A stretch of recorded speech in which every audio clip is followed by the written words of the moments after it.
तन्य रास्कर। रात का समय, बारिश हो रही थी। एक टैक्सी रोड से चल रही थी।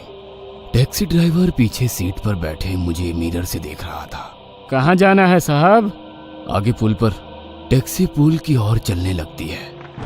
टैक्सी ड्राइवर वापस मिरर से मेरी तरफ देखता है। मैं अपना पेट पकड़कर कराह रहा था। साहब, क्या हो रहा है साहब?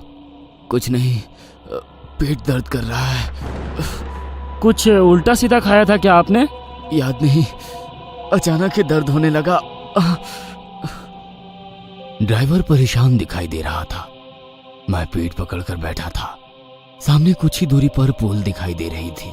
मुझे उल्टी होने वाली थी कि ड्राइवर टैक्सी रोक कर मेरे पास आ गया। शायद उसे लगा था कि मैं कहीं उसकी गाड़ी में ही ना उल्टी कर दूं। उसने टैक्सी रोक दी थी। पुल नजदीक था। मैं उतरकर पुल की ओर भागा। जोर की बारिश हो रही थी। मैं भीगते हुए पुल पर चढ़ गया। बस पुल से छलांग लगाकर जान देने ही वाला था कि पांव फिसल गया। फिर से उठकर छलांग लगाने के लिए पुल पर चढ़ रहा था। अचानक किसी ने मुझे पीछे से खींच लिया। मैंने अपने आप को छुड़ाने की बहुत कोशिश की, पर जिसने पकड़ा था उसकी पकड़ ढीली नहीं हो रही थी। वह वही टैक्सी वाला था। उसने मुझे फिर से टैक्सी में बिठा दिया और मैं कुछ समझ पाता उससे पहले टैक्सी वाला मुझे लेके टैक्सी फुर्र करके पुल क्रॉस करके दूर ले गया। मैं हैरान था। मैं अपनी जान देने जा रहा था, पर उसने मुझे रोका क्यों? मैं जोर से चिल्ला रहा था, गाड़ी रोको, गाड़ी रोको! पर वो टैक्सी रोक ही नहीं रहा था। क्या चाहिए था उसे? मैंने जेब से 2000 रुपए निकाल के दिए, पर फिर भी उसने टैक्सी नहीं रोकी। मुझे लूटने के लिए तो ये सब नहीं कर रहा था। नहीं, उसका इरादा कुछ और ही था। सुनसान रास्ते पे उसने अचानक टैक्सी रोक दी। पैसे कमाना चाहोगे? क्या? नहीं, पैसों की जरूरत नहीं है मुझे। अमीर घराने का हूं मैं। तो जान क्यों दे रहे थे? मैं चुपचाप रहा। जवाब था मेरे पास, पर देना नहीं चाहता था। ये कार्ड लीजिए। नहीं चाहिए। मैं टैक्सी से उतर के जा ही रहा था कि उसने फिर से आवाज दी, 5 लाख मिलेंगे। अपने लिए ना सही, मेरे फायदे के लिए तो देख लीजिए। मेरी नजर कार्ड पे गई। उस पर फांसी से लटकते आदमी का चित्र बनाया था। मुझे तो देखकर ही घिन आ गई। ऐसा विजिटिंग कार्ड कैसे किसी का हो सकता है? वहां एक नंबर लिखा था, बारकोड भी था। टैक्सी वाले ने कार्ड मेरे हाथ में दिया और उस नंबर पे कॉल करने को कहा। जिनको कॉल करोगे वही आपको सारी जानकारी देंगे। उससे मिलते वक्त ये कार्ड याद से ले जाने को भी कहा उसने। पैसे लेके टैक्सी वाला चला गया। मेरा भी खुदकुशी का ख्याल हवा हो गया था। अब जहन में उस अजीबोगरीब कार्ड और मिलने वाले आदमी का ही ख्याल शुरू हुआ था। बड़ी दुविधा के बाद थरथराते हाथों से उस नंबर पे कॉल किया। हेलो, मुझे आपका नंबर टैक्सी वाले ने दिया। बड़ी देर तक सन्नाटा छाया रहा। फिर आवाज आई, आपको एड्रेस मैसेज किया है, कल रात 10 बजे पहुंच जाना। कॉल कट कर दिया। मैंने एड्रेस पढ़ा। शहर के बाहर का था। मुझे अब अंदर से लगने लगा कुछ मनहूस भयानक सा कुछ हो रहा है मेरे साथ, पर इंटरेस्ट भी जाग गया था। सोचा जाके मिल तो लूं, क्या चीज है समझ तो लूं। सोचते सोचते ही घर की ओर निकल पड़ा। मेरा जो घर था वहां मैं पेइंग गेस्ट था। ऊपर की मंजिल पर मेरा कमरा था। बारिश में गीली सीढ़ियां चढ़कर जाना बड़ा मुश्किल होता था, पर इतने ख्यालों में डूबा था कि वैसे ही चढ़कर जैसे तैसे कमरे में पहुंचा। रात भर वो फांसी पे लटकते आदमी का चित्र मेरे आंखों से हट ही नहीं रहा था। दूसरा दिन बड़ी बेचैनी में गुजरा। रात के इंतजार में था। आखिर रात 10 बजे मैं शहर के बाहर बताए गए उस पते पर पहुंचा। 10 मंजिली बिल्डिंग थी, अंडर डेवलपमेंट थी।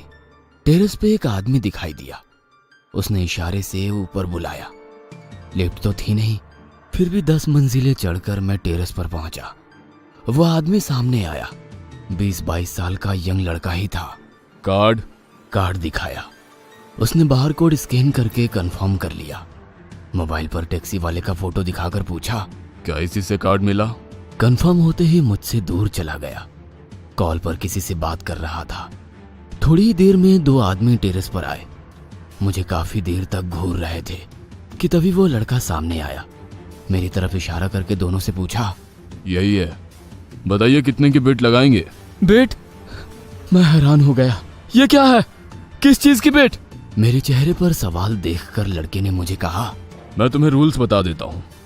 तुम जियोगे या मरोगे इस पर यह शर्त लगेगी। इन दोनों में से एक तुम्हारे जिंदा रहने पर और दूसरा तुम्हारी मौत पर शर्त लगाएगा। 8 दिन के बाद शर्त खत्म होगी, उस दिन रिजल्ट देखा जाएगा। क्या? किसी की मौत पर यहाँ शर्त लग रही है? ये इंसान है या हैवान? मेरा तो खून खौलने लगा था। मेरी मौत का तमाशा बना के रखा है यहाँ पर। तो तीनों चुपचाप मुझे ठंडी नजर से देख रहे थे। देखिए, मेरा खुदकुशी करने का कोई इरादा नहीं है, पर कल तो था ना, पर आज नहीं है। कल शायद फिर हो सकता है। क्या तुम खुद कॉन्फिडेंट हो कि तुमने मरने का ख्याल पूरी तरह से छोड़ दिया है? हम तुम्हारे दिमाग में चल रहे जिंदगी मौत के परिणाम पर शर्त लगा रहे हैं। तो सर, कितने की बेट लगा रहे हैं? 10 लाख। अमाउंट तो तय है, बस इसके जिंदा रहने पर लगाऊं या मौत पर, यह समझ नहीं आ रहा। मैं इसकी मौत पर लगाता हूं 10 लाख। अरे रुको, मैं भी मौत पर ही लगाने की सोच रहा था। मुझे भी लग रहा है कि ये चंद दिनों का ही मेहमान है। मैं उनकी बातें सुनकर बहुत चक्कर रह गया। आखिरकार मैं बोल उठा, सर, ये सब सही नहीं है। इस तरह किसी के खुदकुशी करना वैसे भी क्राइम है, जो तुम करने वाले थे कल, और हम तुम्हारा मर्डर नहीं करने वाले। जीना मरना तुम्हारा डिसीजन होगा। हम तो बस बेट लगा रहे हैं, इसमें तुम्हें गुस्सा आने की क्या बात है? मेरे पास कोई जवाब नहीं था। फिर एक सवाल मेरे दिमाग में आया। मेरी जान पर बेट लगा रहे हो अपने टाइम पास के लिए, पर इसमें मेरा क्या फायदा? हम तुम्हें भी पैसे देंगे। मुझे पैसों की जरूरत नहीं है। तो फिर खुदकुशी क्यों कर रहे थे? मैंने अभी भी जवाब देना मुनासिब नहीं समझा। मेरे दिमाग में जवाब कम, सवाल ज्यादा चल रहे थे। अब तक आपने कितने लोगों पर ऐसी शर्त लगाई है? 4, और 2 बार मैं जीता और 2 बार ये। तुम घर चले जाओ, जिंदा रहो या मर जाओ। हमें 8 दिनों के बाद पता चलेगा हमारी जीत हार के बारे में। पर अगर मैं 8 दिनों के बाद आपके हाथ नहीं लगा तो, मैं कहीं दूर भाग गया तो? तुम्हारी लाश मिलने पर ही शर्त का फैसला होगा। इतना बोलकर वो वहां से चले गए, पर मैं अपनी लाश के बारे में सोचकर सन्न रह गया। अचानक वो लड़का मेरे बगल में आकर खड़ा हो गया। मेरे दिमाग में अभी भी सवालों का सैलाब उमड़ा था। पिछली बार क्या हुआ था? उस लड़के ने लंबी सांस ली और उस आदमी की कहानी सुनाने लगा, जो गांव से काम की तलाश में यहाँ आया था। उसके जिंदा रहने पर मिस्टर ए ने पैसे लगाए थे और मौत पर मिस्टर बी ने। 6 दिन तक सब ठीक था, पर 7वें दिन अचानक से उसने 7वें दिन खुदकुशी कर ली? जवाब हाँ में मिला। अगर वो जिंदा रहता तो मिस्टर ए उसे जॉब देने वाले थे, पर वो हो ना पाया। मैं घर की ओर निकला। उस टैक्सी ड्राइवर जैसे कितनों के पास इनके कार्ड्स थे।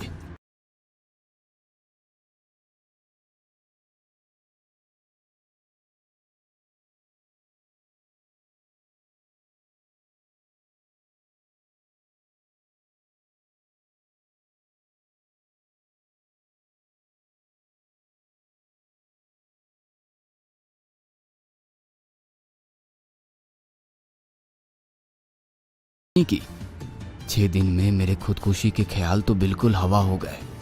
7वें दिन सोचा कि उन लोगों से मिलकर अपने जिंदा होने का सबूत पेश कर दूं और उन सबके खतरनाक खेल से इजाद पालूं। बारिश हो रही थी। अपने कमरे को ताला लगाकर मैं निकल पड़ा। सीढ़ियां बारिश से गिली हुई थी। मेरा रेनकोट भी बहुत ढीला था। सीढ़ी पे पैर रखा ही था कि पांव फिसल गया और मैं। रात का समय, वही बिल्डिंग। मिस्टर ए और मिस्टर बी इंतजार कर रहे थे।